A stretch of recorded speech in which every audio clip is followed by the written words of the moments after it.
Hello friends, आज के इस वीडियो में हम क्लास 8 हिंदी का PT2 का सैम्पल पेपर सॉल्व करेंगे। बच्चों, अगर आपको इस पेपर का PDF चाहिए तो आप हमारे टेलीग्राम चैनल पर जाके इसके PDF को डाउनलोड कर सकते हैं। सबसे पहले हम खंड क सॉल्व करेंगे। आपके सामने पहला प्रश्न है, निम्नलिखित गद्यांश पढ़कर दिए गए प्रश्नों के उत्तर दीजिए। आत्मविश्वास दो शब्दों से मिलकर बना है, आत्म और विश्वास। यहाँ आत्मा से आशय है अंतर्मन से। बच्चों, अंतर्मन का मतलब होता है हमारी अंतरात्मा, जो कि हमको बताती है कि क्या सही है क्या गलत है, उसको कहा जाता है अंतर्मन या फिर अंतरात्मा। विश्वास का अर्थ भरोसा होता है। वस्तुतः अंतर्मन के भरोसे को ही आत्मविश्वास कहते हैं। एक मनुष्य के लिए बहुत आवश्यक है कि स्वयं पर विश्वास करे। तो देखिए, सबसे इम्पॉर्टेंट चीज ये है कि हमको खुद पर भरोसा होना चाहिए। जिस मनुष्य ने स्वयं पर विश्वास कर लिया, उसने मानव संसार जीत लिया। सत्य, सदाचार, ईमानदारी, सहृदयता आदि मानवीय गुणों को धारण करके आत्मविश्वास का संचार किया जा सकता है। तो देखिए बच्चों, अगर हमको आत्मविश्वास बढ़ाना है, लोगों तक आत्मविश्वास को फैलाना है, तो हमारे अंदर क्या होना चाहिए? हमारे अंदर सत्य होना चाहिए, सदाचार होना चाहिए, हमारे अंदर ईमानदारी होनी चाहिए, दूसरों के प्रति दया का भाव होना चाहिए। तो इन सभी मानवीय गुणों से आत्मविश्वास का संचार किया जा सकता है। आत्मविश्वास से भरा व्यक्तित्व सबके द्वारा सराहा जाता है, लोग उसका सम्मान करते हैं। तो देखिए बच्चों, जिसके अंदर सेल्फ कॉन्फिडेंस होता है, लोग उसकी तारीफें करते हैं, हर जगह उसका सम्मान होगा। प्रत्येक मनुष्य को सदैव आत्मविश्वास को मजबूत बनाए रखना चाहिए, तभी वह जीवन में उन्नति कर सकता है। तो देखिए, अगर हमको लाइफ में सक्सेसफुल होना है तो हमको सबसे पहले सेल्फ कॉन्फिडेंस होना ज़रूरी है। अगर हमको खुद पे ही कॉन्फिडेंस नहीं होगा तो हम लाइफ में कुछ भी नहीं कर सकते। आत्मविश्वास के अभाव में किसी कामयाबी की कल्पना नहीं की जा सकती है। आत्मविश्वास के सहारे कठिन से कठिन लक्ष्य को प्राप्त करना भी सरल हो जाता है। तो देखिए, अगर कोई भी डिफिकल्ट टास्क है, अगर हमारे अंदर सेल्फ कॉन्फिडेंस है कि मैं उस काम को कर सकती हूँ, तो मैं डेफिनेटली उस काम को कर पाऊंगी। अगर मुझे सेल्फ डाउट है कि मैं उस काम को कर पाऊंगी या फिर नहीं कर पाऊंगी, तो हो सकता है कि वो काम चाहे कितना भी इजी हो, मैं उस काम को न कर पाऊँ। तो इसलिए हमको सबसे पहले हमारे अंदर सेल्फ कॉन्फिडेंस का होना बहुत ज़रूरी है। राष्ट्रपिता महात्मा गांधी ने आत्मविश्वास के सहारे ही ब्रिटिश शासन के विरुद्ध संघर्ष किया। यह उनका आत्मविश्वास ही था जिसके सहारे उन्होंने अहिंसा के रास्ते पर चलकर देश को अंग्रेजों की दास्ता से मुक्त कराया। देखिए बच्चों, हमारे इंडिया को फ्रीडम दिलाना एक बहुत बड़ा टास्क था, लेकिन गांधी जी को खुद पे आत्मविश्वास था कि मैं अपने देश को आज़ाद करा पाऊंगा। इसीलिए उन्होंने अहिंसा, मतलब कि बिना हिंसा किए ही अहिंसा के रास्ते पर चलते हुए हमारे देश को अंग्रेजों की दास्ता से मुक्त कराया। सो आपने पैसेज को पढ़ लिया है। अब आपसे प्रश्न उत्तर पूछे जा रहे हैं। पहला प्रश्न है, आत्मविश्वास शब्द का क्या अर्थ है? तो इसका उत्तर होगा, आत्मविश्वास दो शब्दों से मिलकर बना है, आत्म और विश्वास। यह आत्मा से आशय अंतर्मन से है। विश्वास का अर्थ भरोसा होता है। वस्तुतः अंतर्मन के भरोसे को ही आत्मविश्वास कहते हैं। अगला प्रश्न है, राष्ट्रपिता महात्मा गांधी ने आत्मविश्वास के सहारे क्या संभव किया? तो इसका उत्तर होगा, राष्ट्रपिता महात्मा गांधी ने आत्मविश्वास के सहारे ही ब्रिटिश शासन के विरुद्ध संघर्ष किया। यह उनका आत्मविश्वास ही था जिसके सहारे उन्होंने अहिंसा के रास्ते पर चलकर देश को अंग्रेजों की दास्ता से मुक्त कराया। अगला प्रश्न है, आत्मविश्वास के अभाव में किसकी कल्पना नहीं की जा सकती? तो इसका उत्तर होगा, आत्मविश्वास के अभाव में किसी कामयाबी की कल्पना नहीं की जा सकती है। अगला प्रश्न है, आत्मविश्वास का संचार कैसे किया जा सकता है? तो इसका उत्तर होगा, सत्य, सदाचार, ईमानदारी, सहृदयता आदि मानवीय गुणों को धारण करके आत्मविश्वास का संचार किया जा सकता है। अगला प्रश्न है, उपयुक्त गद्यांश के लिए उचित शीर्षक लिखिए। तो आपने जो भी गद्यांश पढ़ा है उसके लिए आपको एक शीर्षक लिखना है। तो इसका उत्तर होगा, उपयुक्त गद्यांश के लिए उचित शीर्षक आत्मविश्वास है। अगला प्रश्न है, निम्नलिखित पठित काव्यांश को ध्यान से पढ़ें और प्रश्नों का उत्तर दें। मैया कभी बढ़ेगी चोटी, कीती बार मोही दूध पियत भई, यह अजहू है छोटी। तू जो कहती बल्कि बैनी, जो है लांबी मोटी। काढ़त गुहत न्याहवत, जे है नागिनी सी भुई लोटी। काचो दूध पियावत पची पची, देती न माखन रोटी। सूरज चिरजीवो दो भैया, हरी हलधर की जोटी। इस पद में कवि कहना चाहते हैं कि भगवान श्री कृष्ण केवल माखन रोटी खाते हैं, वो दूध नहीं पीते। तो उनकी माँ यशोदा उनको दूध पिलाने के लिए उनको लालच देती हैं कि अगर तुम दूध पियोगे तो तुम्हारे बाल बलदाव की तरह बड़े हो जाएंगे और मोटी सी चोटी बनेगी। इस पद में भगवान श्री कृष्ण अपनी मैया से शिकायत करते हैं कि मेरी चोटी कब बढ़ेगी? आप मुझे कितनी बार दूध पिलाते हो, लेकिन ये आज भी छोटी की छोटी चोटी है। तू जो कहती बल्कि बैनी, जो है लांबी मोटी। आप मुझे ये कहते हो कि अगर मैं दूध पीऊँगा तो मेरे बाल भी, मेरी जो चोटी है वो बलदाव की तरह लंबी मोटी हो जाएगी, और जब आप मुझे नहलाओगे, मेरे बालों को गूंथोगे, तो ये नागिन से लौटेगी। लेकिन मेरे बाल तो अभी भी छोटे की छोटे ही हैं। काचो दूध पियावत पची पची देती न माखन रोटी। हमेशा मुझे आप बहुत मेहनत करके बार बार कच्चा दूध पिलाते हो और मुझे माखन रोटी भी नहीं देते हो और कहते हो कि बाल बड़े हो जाएंगे दूध पीने से, लेकिन मेरे बाल तो अभी भी बड़े नहीं हुए हैं। सूरज चिरजीवो दो भैया हरी हलधर की जोटी। तो यहाँ पर जो सूरदास जी हैं, जो कवि हैं, वो ये कामना करते हैं कि जिस तरीके से सूरज चिरजीवी है, मतलब कि चिरंजीवी है, चीर काल तक जीवित है, उसी तरीके से जो भगवान श्री कृष्ण हैं, बलदाऊ हैं, उनकी जोड़ी भी इसी तरीके से सलामत रहे।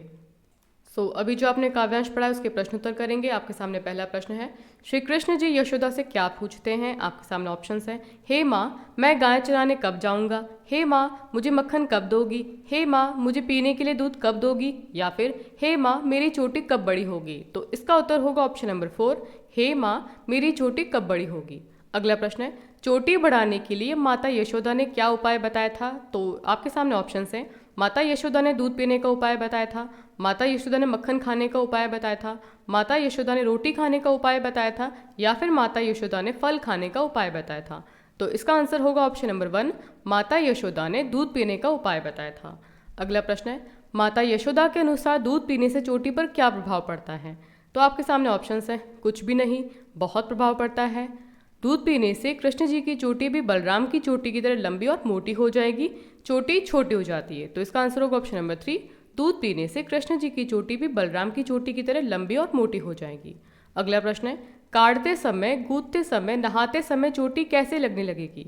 अब आपके सामने ऑप्शंस हैं, गिलहरी की तरह, काटते समय, गूंथते समय, नहाते समय चोटी नागिन की तरह धरती पर लौटने लगेगी, रस्सी की तरह, या फिर लाठी की तरह। तो इसका आंसर होगा ऑप्शन नंबर 2, काटते समय, गूंथते समय और नहाते समय चोटी नागिन की तरह धरती पर लौटने लगेगी। अगला प्रश्न है, उपयुक्त पद्यांश के कवि का नाम बताएं। तो आपने जो भी पद्यांश पढ़ा है उसके कवि का नाम बताना है। आपके सामने ऑप्शंस हैं, हरिशंकर परसाई, कामतानाथ, सूरदास, या फिर अन्नपूर्णानंद वर्मा। तो इसका आंसर होगा ऑप्शन नंबर 3, सूरदास। अगला प्रश्न है, निर्देशानुसार उत्तर लिखिए। अब आपके सामने प्रश्न पूछा जा रहा है, श्री कृष्ण के लिए 2 पर्यायवाची शब्द लिखिए। तो आपको यहाँ पर श्री कृष्ण के 2 पर्यायवाची शब्द लिखने हैं। तो इसका उत्तर होगा गोपाल और मुरलीधर। अगला प्रश्न है, निम्न शब्दों से मूल शब्द और प्रत्यय अलग करके लिखिए। तो आपके सामने यहाँ पे 2 शब्द दे रखे हैं, कामयाबी और साहसिक। इनका आपको मूल शब्द और प्रत्यय अलग करके लिखना है। तो सबसे पहले हम कामयाबी का लिखेंगे। कामयाबी का मूल शब्द होगा कामयाब और इसका प्रत्यय होगा ई, क्योंकि आप देख सकते हैं कि यहाँ पे आपके सामने कामयाबी लिखा हुआ है और इसके ऊपर बड़ी की मात्रा है, तो इसका प्रत्यय हो जाएगा बड़ी ई। और अगला शब्द है साहसिक, तो इसका मूल शब्द हो जाएगा साहस और प्रत्यय हो जाएगा इक। अगला प्रश्न है, निम्नलिखित मुहावरों का अर्थ बताते हुए वाक्य में प्रयोग कीजिए। तो आपके सामने यहाँ पे 2 मुहावरे दे रखे हैं, उड़ती चिड़िया पहचानना और अक्ल का दुश्मन। तो सबसे पहले हम उड़ती चिड़िया पहचानने का अर्थ लिखेंगे। इसका अर्थ होता है रहस्य की बात जान लेना या फिर मन की बात जानना, और इसका वाक्य में प्रयोग करेंगे, मोहन को धोखा देना आसान नहीं है, वह उड़ती चिड़िया पहचान लेता है। और अगला आपके सामने मुहावरा है अक्ल का दुश्मन। तो इसका अर्थ होता है मूर्ख, और इसका वाक्य में प्रयोग करेंगे, सुनील तो अक्ल का दुश्मन है, उसे कोई बात समझ नहीं आती। आपके पेपर का अगला खंड है खंड ख। इसके अंदर आपसे प्रश्न पूछे जा रहे हैं, निम्न प्रश्नों के उत्तर दीजिए। अब आपके सामने यहाँ पर 5 प्रश्न दे रखे हैं, एक प्रश्न 2 नंबर का होगा। अब आपके सामने यहाँ पे पहला प्रश्न है, साइकिल आंदोलन में पुडुकोट्टई की महिलाओं के जीवन में आई कोई 2 बदलाव लिखिए। तो इसका उत्तर होगा, साइकिल आंदोलन से पुडुकोट्टई की महिलाओं में निम्नलिखित बदलाव आए। वहाँ की स्त्रियों में आत्मसम्मान की भावना जागृत हुई, साइकिल चलाना सीखने से उन्हें आत्मनिर्भर बनने का मौका मिला, अब उन्हें कहीं भी जाने हेतु किसी के सहारे की आवश्यकता नहीं रही। अगला प्रश्न है, बिलवासी जी ने रुपयों का प्रबंध कहाँ से किया? तो इसका उत्तर होगा, बिलवासी जी ने रुपयों का प्रबंध अपनी पत्नी के संदूक से चोरी करके किया था, क्योंकि वे हर हाल में अपने मित्र की सहायता करना चाहते थे। अगला प्रश्न है, बालक कृष्ण किस लोभ से दूध पीने को तैयार हो गए? तो इसका उत्तर होगा, माता यशोदा ने श्री कृष्ण को बताया कि दूध पीने से उनकी चोटी बलराम भैया की तरह हो जाएगी। श्री कृष्ण अपनी चोटी बलराम जी की चोटी की तरह मोटी और बड़ी करना चाहते थे, इस लोभ के कारण वे दूध पीने के लिए तैयार हुए। अगला प्रश्न है, तेहि पूत अनोखी जायो, पंक्ति में ग्वालन के मन में कौन से भाव मुखरित हो रहे हैं? मतलब कि आपसे पूछा जा रहा है कि जो पंक्ति दे रखी है तेहि पूत अनोखी जायो, इस पंक्ति में ग्वालन के मन में कौन से भाव आ रहे हैं? तो इसका उत्तर होगा, तेहि पूत अनोखी जायो पंक्ति में ग्वालन के मन में यशोदा के लिए कृष्ण जैसा पुत्र पाने पर ईर्ष्या की भावना व कृष्ण का उनका माखन चुराने पर क्रोध के भाव मुखरित हो रहे हैं, इसलिए वह यशोदा माता को उल्हाना दे रही है। देखिए बच्चों, जो पंक्ति दे रखी है, ते ही पूत अनोखी जायो, इसमें ग्वालन यशोदा जी से शिकायत करते हुए कहती हैं कि तुम्हें क्या लगता है केवल तुमने अनोखे बेटे को पैदा किया है, मतलब कि केवल तुम्हारा बेटा स्पेशल है, हमारा बेटा स्पेशल नहीं है क्या। तो देखिए आपसे प्रश्न में पूछा गया है कि ग्वालन के मन में कौन से भाव मुखरित हो रहे हैं इस पंक्ति के द्वारा। तो देखिए जो ग्वालन है उनको यशोदा जी से जेलस हो रही है, क्योंकि जो भगवान श्री कृष्ण हैं उनकी लीलाएं इतनी सुंदर हैं, वो इतने ज़्यादा चंचल नटखट और प्यारे हैं कि उनको माँ यशोदा जी से जेलस हो रही है कि कृष्ण भगवान उनके बेटे क्यों हैं, वो ग्वालन के बेटे क्यों नहीं है। तो पहला तो उनको जेलस हो रही है, और दूसरा रीज़न ये है कि जो भगवान श्री कृष्ण हैं वो क्या करते हैं कि उनका माखन चुरा के खा लेते हैं, पूरे घर में फैला देते हैं। तो ग्वालन को उन पर गुस्सा आ रहा है, इसीलिए वह यशोदा के पास में जाती है और उल्हना देती हैं कि ते ही पूत अनोखी जायो, मतलब कि केवल तुमने ही अनोखे बेटे को पैदा किया है क्या। अगला प्रश्न है, प्रारंभ में साइकिल आंदोलन को चलाने में कौन कौन सी बाधा आई। तो इसका उत्तर होगा, फातिमा ने जब इस आंदोलन की शुरुआत की तो उसको बड़ी कठिनाइयों का सामना करना पड़ा। वो इस प्रकार है, सर्वप्रथम फातिमा मुस्लिम परिवार से थी जो बहुत ही रूढ़िवादी थे। उन्होंने उसके उत्साह को तोड़ने का प्रयास किया। फातिमा के साइकिल चलाने पर उसे फप्तियाँ, मतलब कि जो गंदी टिप्पणियाँ थी उसको सुननी पड़ती थी। उनके पास साइकिल शिक्षक का अभाव था और वहाँ लेडीज साइकिल पर्याप्त संख्या में उपलब्ध नहीं थी। तो ये कुछ ऐसी बाधाएं थी जब प्रारंभ में साइकिल आंदोलन को चलाया गया था। अगला प्रश्न है, भारत की खोज के आधार पर निम्न प्रश्नों के उत्तर दीजिए। तो आपकी जो पुस्तक है भारत की खोज, उसके आधार पर आपसे प्रश्न पूछे जा रहे हैं। पहला प्रश्न है, समुद्रगुप्त को भारत का नेपोलियन क्यों कहा जाता है। तो इसका उत्तर होगा, समुद्रगुप्त को भारत का नेपोलियन इसलिए माना जाता है क्योंकि वह नेपोलियन के समान ही वीर योद्धा, साहसी, पराक्रमी तथा निर्भीक शासक था। उसके शासनकाल में साम्राज्य काफ़ी समृद्ध और शक्तिशाली बना। इसी दौरान भारत ने साहित्य और कला के क्षेत्र में अभूतपूर्व उन्नति प्राप्त की थी। अगला प्रश्न है, 1857 का विद्रोह असफल क्यों हुआ। तो इसका उत्तर होगा, 1857 का विद्रोह असफल होने का प्रमुख कारण यह था कि विद्रोह के लिए जो तिथि निश्चित की गई थी उसका खुलासा समय से पहले हो गया।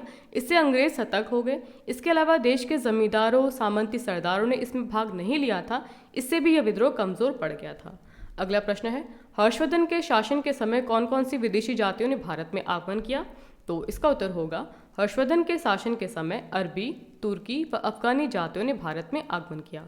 अगला प्रश्न है, कक्षा में प्रथम आने पर अपने मित्र को बधाई देते हुए पत्र लिखिए। तो आपको यहाँ पर एक लेटर लिखना है। तो इसका फॉर्मेट इस तरीके से होगा, सबसे पहले आपको एड्रेस लिखना है, सेक्टर 5 जनकपुर दिल्ली, फिर आपको डेट लिखनी है, उसके बाद में आपको प्रिय अनूप, सप्रेम नमस्कार, आशा है तुम वहाँ कुशल होंगे, कल ही तुम्हारा पत्र मिला, यह पढ़कर बहुत खुशी हुई कि तुमने अपनी कक्षा में प्रथम स्थान प्राप्त किया है। मैं तुम्हें इस उपलब्धि पर बधाई देना चाहता हूँ। मुझे इस बात की खुशी है कि तुम्हारी मेहनत सफल हुई, तुमने मन लगाकर साल भर पढ़ाई करी, इसीलिए तुमने कक्षा में प्रथम स्थान प्राप्त किया है। आशा है आगे भी तुम इसी प्रकार सफलता प्राप्त करो और अपना जीवन उज्जवल बनाओ। तुम्हारे माता पिता को भी इस बात से बहुत खुशी मिली होगी, उनको मेरा प्रणाम कहना। शुभकामनाओं सहित तुम्हारा मित्र संजीव। तो इस तरीके से आपका लेटर का फॉर्मेट रहेगा। अगला प्रश्न है, दो सहेलियों के मध्य वार्तालाप पर संवाद लेखन लिखिए। तो आपके यहाँ पर आपको संवाद लेखन करना है, जैसे कि आप अपने दोस्त से बात करते हैं उसी तरीके से आपको यहाँ पे संवाद लिखना होता है। तो यहाँ पर दो फ्रेंड्स हैं, उनके संवाद को लिखना है आपको। सबसे पहले हम बात करते हैं रिया की। रिया कहती है, नमस्कार सीमा, कैसी हो। तो दूसरी फ्रेंड का नाम क्या है, सीमा है। तो सीमा रिप्लाई करती है, मैं बहुत अच्छी हूँ, तुम बताओ रिया तुम कैसी हो। फिर रिया कहती है, मैं भी बहुत अच्छी हूँ, और आजकल क्या कर रही हो। तो सीमा कहती है, ज़्यादा कुछ नहीं, बस मैं अपने आगे की पढ़ाई के लिए कोचिंग ले रही हूँ। तो रिया कहती है, पर तुम तो पढ़ाई में वैसे ही बहुत होशियार हो, तुम्हें कोचिंग की क्या ज़रूरत है। तो सीमा का रिस्पॉन्स होता है, नहीं नहीं, कभी भी कोई बहुत होशियार नहीं होता है, हर चीज़ के लिए हमें अपनी एक योजना बनानी होती है, और वही मैं बनाना चाहती हूँ ताकि मैं अपनी परीक्षाएं अच्छे अंकों से उत्तीर्ण करूँ। तो रिया कहती है, मुझे तुम पर पूरा विश्वास है, बस तुम अपनी मेहनत में कोई कमी मत लाना। फिर सीमा का रिस्पॉन्स होता है, बिल्कुल, चलो फिर मिलते हैं किसी दिन। और रिया कहती, हाँ बिल्कुल। तो देखिए आपने भी देखा कि जिस तरीके से हम अपने फ्रेंड से बात करते हैं उसी तरीके से आपको यहाँ पे संवाद लिखना है। तो आज की इस वीडियो में हमने आपका हिंदी का सैम्पल पेपर सॉल्व किया। आई होप ये वीडियो आपके एग्जाम के लिए बहुत ही ज़्यादा इंपॉर्टेंट होगा। वीडियो अच्छा लगा है तो वीडियो को लाइक करना है, दोस्तों के साथ शेयर करना है, और चैनल पे नए हैं तो चैनल को सब्सक्राइब करें। Thanks for watching.